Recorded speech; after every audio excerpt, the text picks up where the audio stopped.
Hello and welcome to another gameplay review on the Virkayu gameplay channel. And in this one we have JAX Jungle. This is our 15th time I'm recording the intro, and he's one of the best players in Korea, in Master Tier, and yes, he does play top lane, but he also frequently splits his time in the jungle because, as you all know, you're good junglers, hopefully most of you, but when you're not the jungler, they tend to be droolers, and JAX can kind of create a macro situation where that isn't relevant in the late game, and that's what I want to cover in this game. Can JAX Jungle work? Why does it work? When does it work? Why is Gamora? And he's going to show us everything we need to know with this Conqueror rune set you see on your page now.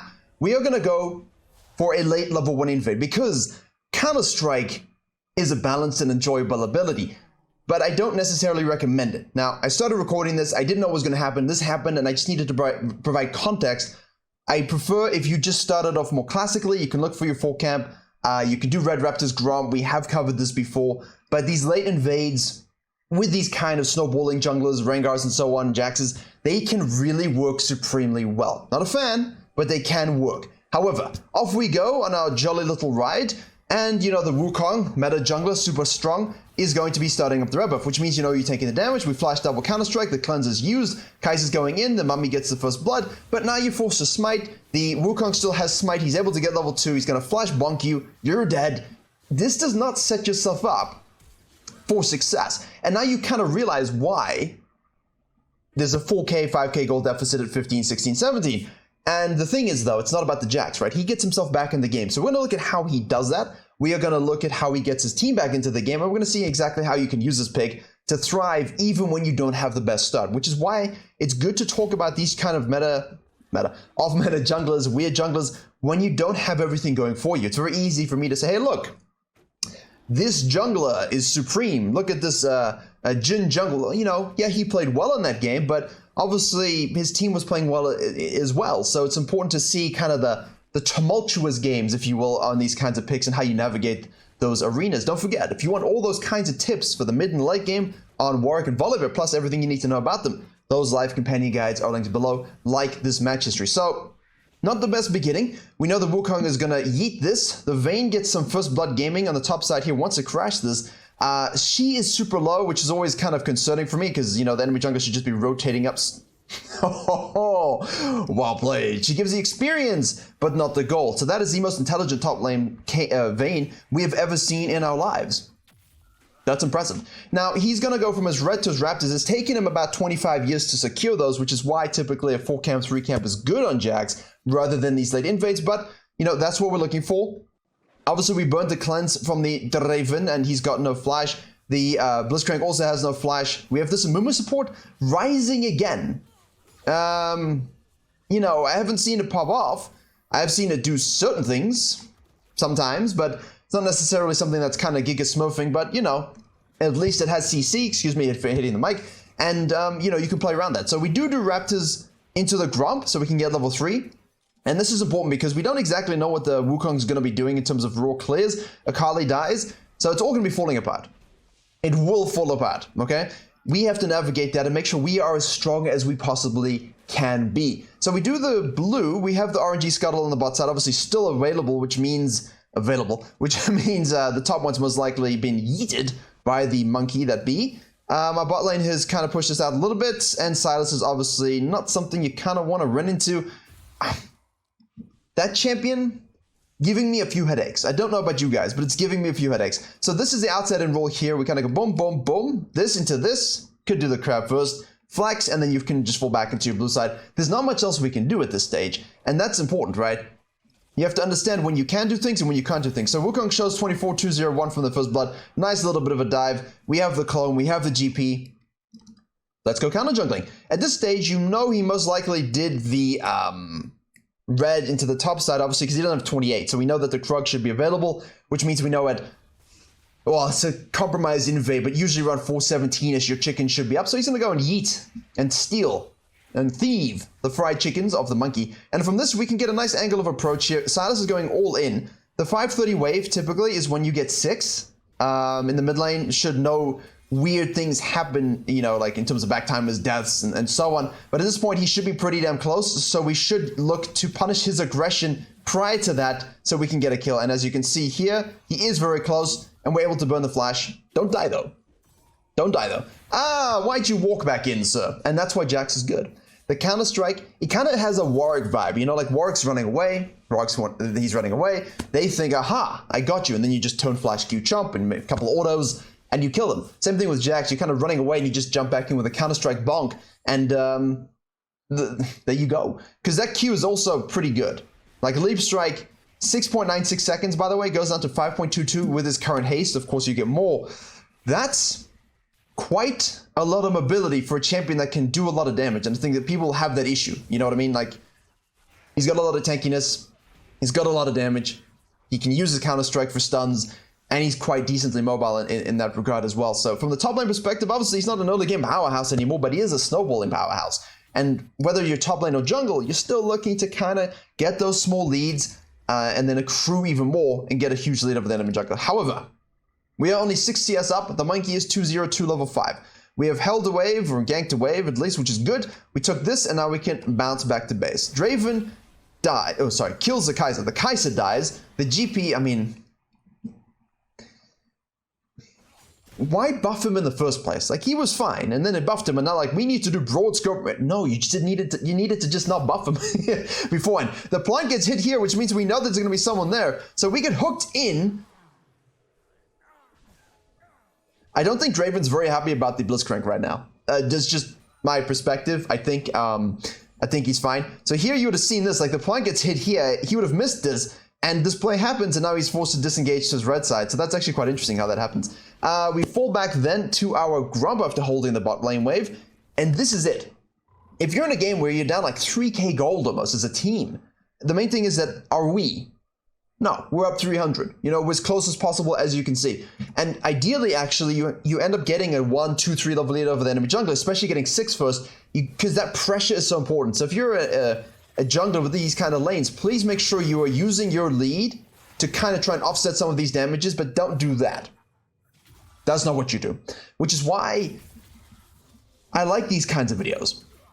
Because it's very easy to see what you should do. But if you do this, it's just over-aggressive. Like, he's got the Akali's ultimate, it's still Wukong. He's close to 6, he's going to the top RNG crab here. This guy just kills Vayne again, 1-3-0 now. You know, it's a waste of your ult. It's more kills given over, and if you have a shutdown, then you're giving shutdown as well. So it's not really a how-to-do situation with the level 1 and that gank, but the principle remains. Keep a lead, use the lead as best you can to offset the deficit that your laners have. Now here I would kind of like to kite this because I'd be worried he's going to do this inside in here and just smite it away. Let's take a cheeky look where he actually is. He fell back like a concerned citizen. Jax kind of calling that bluff, but you never know when the cheese comes home.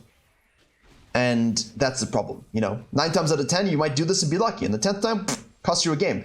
Maybe not a game, but depends on your mental fortitude. I mean, that could cost you a game if you lost a few and someone just comes out, steals your red, they get 6, you don't. You know, tears are shed, laners don't rotate, it's unfortunate. Vayne condemns the Wukong as we would have seen on the minimap. He goes back in, he's got super knockup gaming. Auto attack is trying to refresh his Q, doesn't quite get it. Jax leap strikes in, but a barrel is placed and balanced champion. Great. But there you go. So she went from being a good Vayne top to being a typical Vayne top very, very quickly.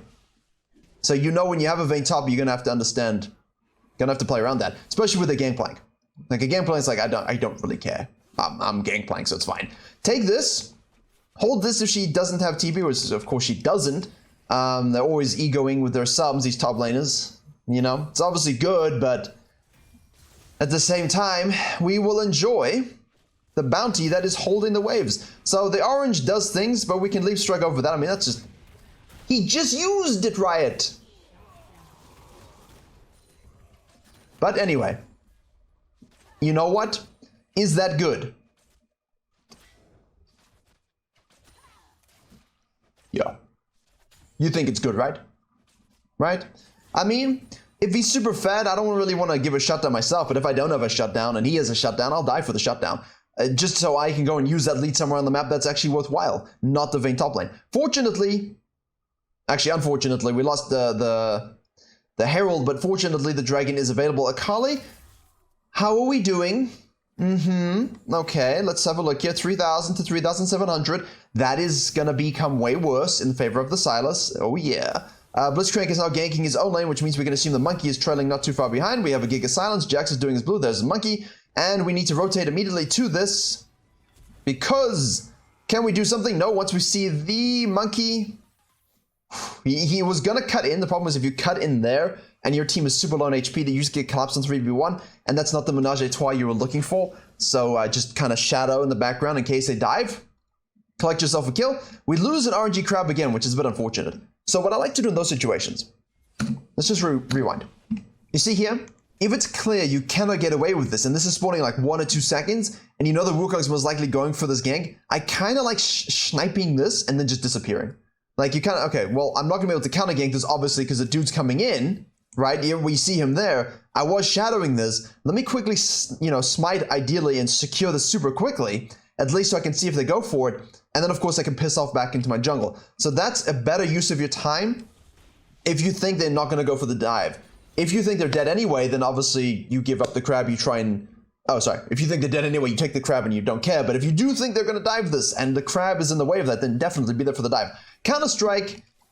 Leap strike, control ward into the bush, knowing there's no sums used, but he does have cleanse, but we do have Kaiser ultimate, so that's a great cleanup gank. I like that too. Hugely great plays to use when you have these kinds of situations. Because I always think, oh, right, great play, it's over. Everyone's kind of high-fiving each other. Vayne rotates, he gets a shutdown on the silos, or just a kill on the silos. That's pretty good. And the monkey disappears. We have some RNG Raptors. He goes up, RNG Raptors. Level 7 Raptors, very nice. He goes up, we take this. You could just do straight dragon, but the problem is they took the... Scuttle Crab, so they can see you. That was a weird noise, but you can embrace it. If this is here, we could just kind of do it from the background, but we have Monkey Blitzcrank. But why? I understand that sometimes you really want to help out a bro and shove the waves, but sometimes the wave is just doomed, my friends. Sometimes the wave is just doomed and you can do nothing about it. Don't die for it. Don't compromise your game plan for it. You know, you can always wait for the laner to get back and then gank it, then dive it, then help de-push it, or push it in. You know, there's different ways to go about it, but just like, I need to push the wave because denial, and then I die for it, that's just ridiculous. But hey, he's playing a Mumu support, so he's obviously doing it, so he doesn't have to think much. Okay, he's busted out the Herald. I don't know why I clicked on the Herald, but he's busted out the Herald here to finish off the 2 plates while we're on the Raptors. That's expected. They just disengage, which is more than you can expect most of the time. Here we go! The Counter-Strike Prime into Leap Strike into the stun is just so strong. I don't know, I'm clicking on the Draven, I apologize. We do obviously have 4 into W, 2 into E here, just so you can keep track of the ability usage.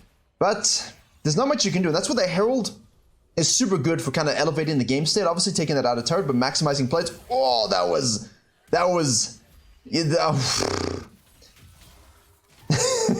a lot of chain range. Let me tell you that. It always goes further than you think when it's on Xylas.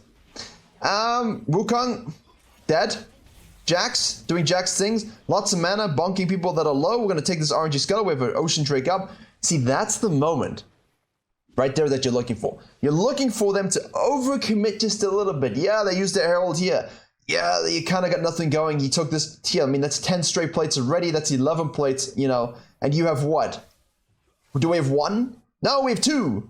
Bless, we have 2. So it's 11 to 2 in plates. It's a lot of plates to have against us, which is a large part of where the goal deficit comes from, you know? If we look at it again, now we do have Divine Sundra. We're at 6-6 for Jax, you can see that, right? We're at 5-6 for the Wukong, so we're up a grand. That's exactly what you want, because, you know, Vayne's down 1,700, mid lane's down 1,000, ADC is down almost 3,000, and obviously the supports are about equal. But the ADC gap's a bit of an issue.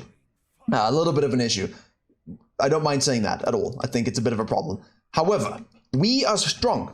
So, we almost bit my tongue there. We are strong. So let's make sure we can translate that lead. How do we do it? How do we carry when all lanes lose? All lanes have a deficit. And the only thing fed is a JAX jungle. And you know what? Let's look at it from the jungle perspective. The early clears. Tragic. They sucked, in fact. They were not good. However, once you navigate that and get a few items, you get your sheen, you start getting some attack speed. It's really not that difficult to clear with the jungle. That's typically the issue with off-meta junglers, is the initial 1, 2, 3 clear speeds. But once you amp up, typically it gets faster and faster and faster. There's an exponential curve to clearing with non-junglers in a way, you know, because they're designed to get stronger, especially scaling champions, they get stronger as they get into the game, as more minutes pass, whereas a lot of junglers can be a bit more early game focused in terms of their design. Obviously things like Bel'Veth and Karthus, those things scale like monsters too, but not every jungle does, you know? It's designed around those kind of different frameworks. But in case of off-meta jungles like JAX, or in my case like Zyra and Kai'Sa, they all scale, you know? So it's just getting through the early phases that's the issue. But he did so fine, mostly. Couple of ints, but you know, it do be that way. Sometimes you just have to die for a kill or two, and there's nothing wrong with that. It's just a snowballing technique. I mean, as long as you're not giving away free gold and losing the game. Queen's Applause, good job. Good job, she gets one back, thank goodness. I mean, we needed an RNG win somewhere, and I know I can show you a game where people are down 10,000 gold, and Elena's like 1-7-0, and that one kill is the Akali, the kill she just got, and then someone in the comments will be like, yeah, but my Akali wouldn't have gotten that kill. Like, it's just doomist perspective. That is not your reality. If that happens, it's an aberration. Not every game is like that, guys. More games will be like this than that. You know, the 10% that you just lose because everyone's just, you know, I don't know, running off a bridge, following each other because they think it's cool. That, you forget those. Those don't count. These are the ones where it's salvageable, okay? Huge leads for the enemy, but it's salvageable. And you're seeing it's quite straightforward. It's quite straightforward, mostly. You just got to make sure that you are strong with your quadrant clearing, you're not full sequencing AFK, and you're looking for these angles. Can I counter jungle here? Ah, I see GP fighting Vayne bot, I'm going to rotate. I'm going around mid lane, I see a fight, I'm going to rotate. It's rotating to the skirmishes and using your lead. Like, he's the same level as the Silas here, and obviously he's going to stun him, bonk him, keep going, fully stack Conqueror. We do have... tragedy. Well, that wasn't some of them. It was close. It was close. You can watch that again if you want to see it, but that was close. However, we are now down still 4k gold. So this is, again, another principle. Stabilize. Stabilize the deficit as best you can. Stabilize it. Don't exacerbate it, right? Keep the lead as close as you can. If it stays at 4k gold and it keeps staying at 4 or 5 gold, if it keeps staying at 4 to 5k gold and you maintain that differential as the game goes on, you know, that's good as a scaling comp, because that gap will minimize in principle, right? Because you scale better with gold and better with items, and they're not getting exponentially ahead of you. Now, my ability to speak is severely compromised, but we can keep on going. I'm going to leave that in because it's funny. Now, JAX, overall, you do have a bit of split push component, but you're seeing a lot of the strong 1v1 stuff that he can bring forward. The Frozen Heart secondary, I kind of like that actually, but also I don't like it. I like it because it gives him haste armor. It's obviously a very good item in general. Is it really of much use this game? I mean, yeah, it is. It gives a lot of armor, gives a lot of inherent tankiness. Would it be better than a Death's Dance or something like this, or a Blade? Depends on the game state. I think in this situation, just having the raw armor and the passive is great for us, the Draven included. But obviously for Draven's case, you know, having a Randuin's, typically if he's going full crit, is usually good, but in this case we're going a bit more lethality, but crit will always be good against Gangplank Draven comp. So Randuin's specifically very good in this particular game with the Frozen Heart, right? Especially if we don't need the anti-heal, or we feel like it's not really much of a thing. But you saw there, no stress with the Frozen Heart and the Divine Sundra just wiping out and killing the GP, which is exactly what we want. Look for these little trappings. They're going to commit, right? We lost the second hill too. They're going to commit to these kind of plays to try and push the game. If you can use your split pushing component to make a pick here and then push with your Vayne or even by yourself, perfect. You know, just offset. As I said, we're keeping that gold lead within the same kind of touching distance. Now we can reset and we can go hold. So that's good. We'll take it. They take a tier 2, we take a tier 2. And now, of course, we're going to go into the DD. And don't think we really need Blade this game, but we'll see what he goes in the end. Definitely randoms. You could probably just go randoms, DD, and Blade, right? Definitely could flex that. Because I think we're going to need a bit of split push in this game. Don't chase too much. I do like that we chase. We can do the flashings over the wall. Very LPL, I enjoy. We can force a flash himself from the counter-strike, leap strike. I keep saying, this is leap strike, that's the Q, that's the yumpy. Jumpy. The E counter-strike is the stun. And the dodging incoming attacks button. But I keep confusing them for some strange reason. Background abilities just had simple descriptions, simple names. Yeah, not like now every champion has got an essay. We do have a Kai'Sa that can... I mean, we'll look at it in a second with the haste. I think...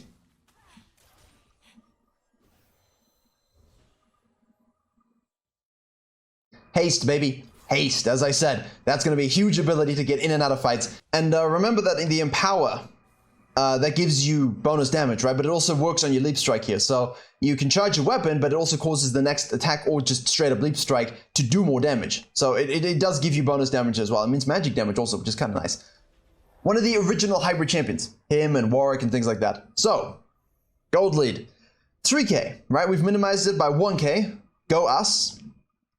And now we have a look at the gold amounts. Let's have a look. Vayne is now only down 1,000. We are ahead huge amounts. Mid lane down 1,300. Still, our ADC is now down 2k, so like 3k. And support is again down 400. So still, a lot of the lead is in us. And in these games, you know, if you're playing JAX Jungle, then that's good. That's exactly what you want. You want that control. If you are not in the situation when you're playing JAX Jungle, then you probably weren't selfish enough, or you didn't see enough plays to be made. Here we go, Amumu. You're showing yourself to be a valuable member of the society. We rotate. We stand in front of the Kai'Sa.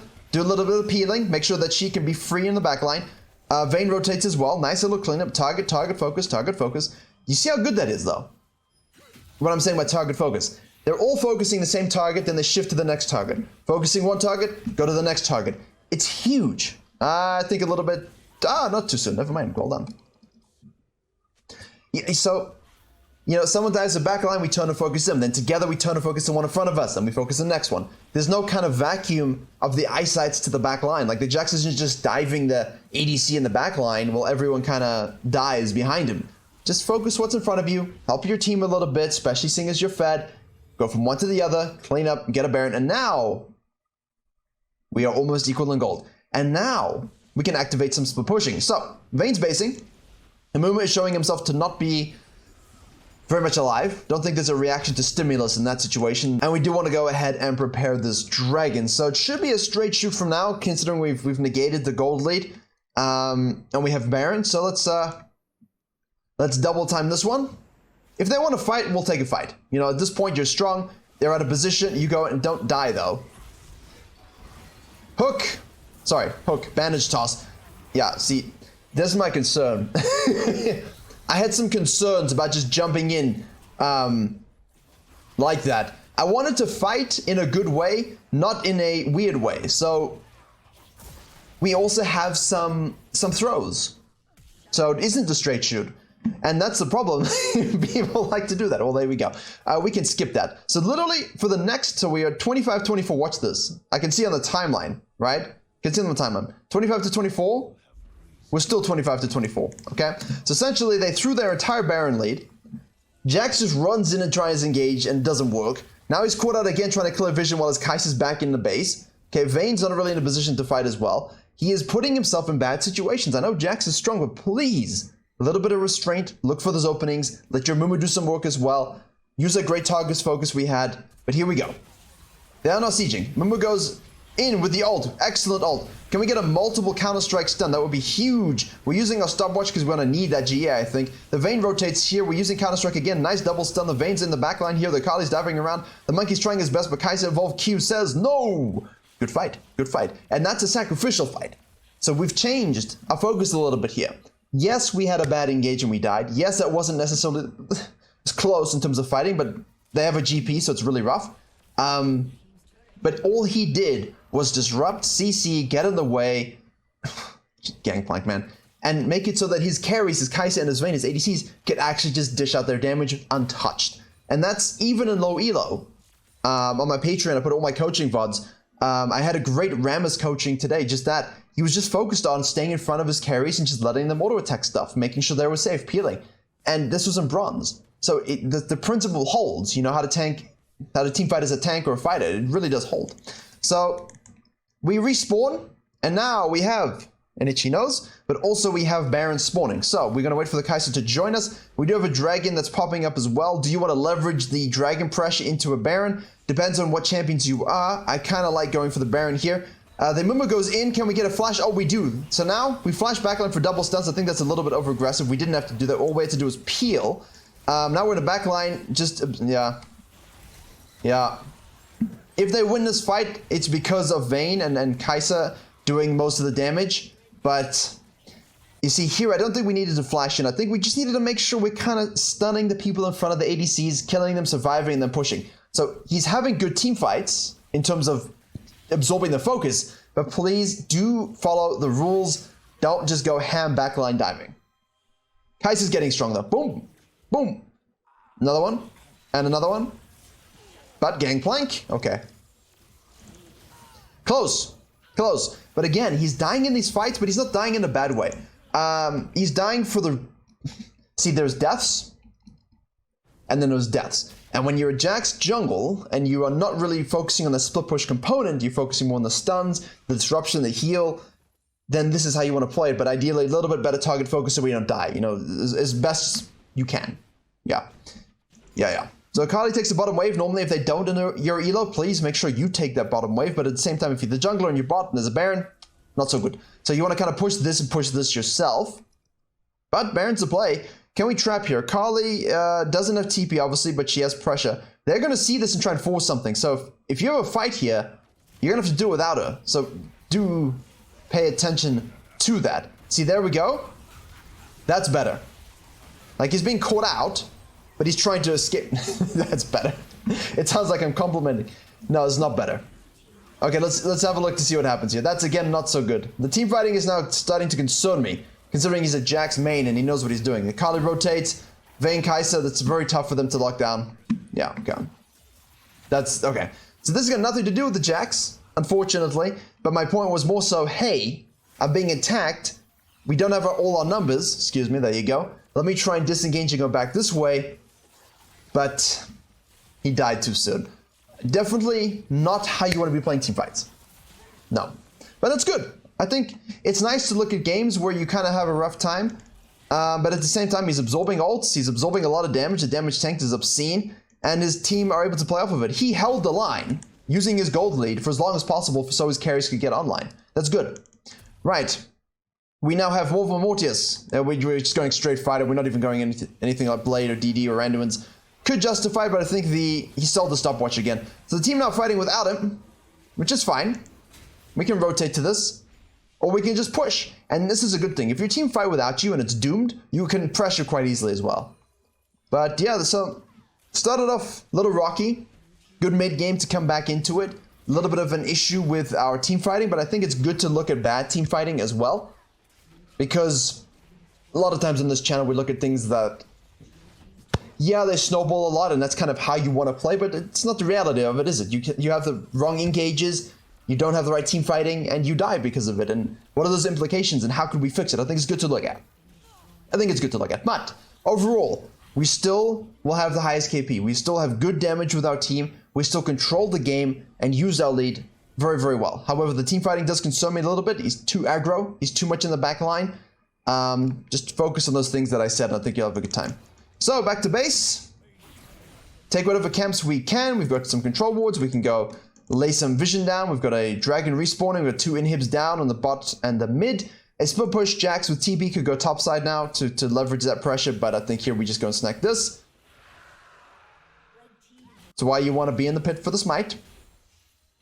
And in theory now, you could just go straight to the top lane and shove it, or you can shove it down mid. However, there's always risk that you die. So let's have a look to see if we have one good team fight in us to close this video out. Counter-Strike, not used.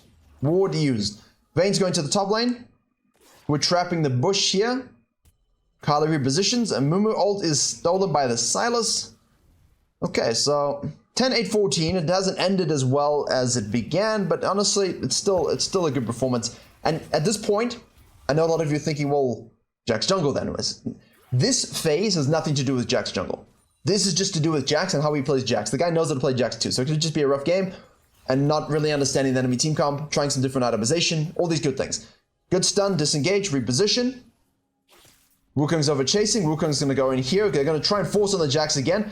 Again, we've now learned to reposition.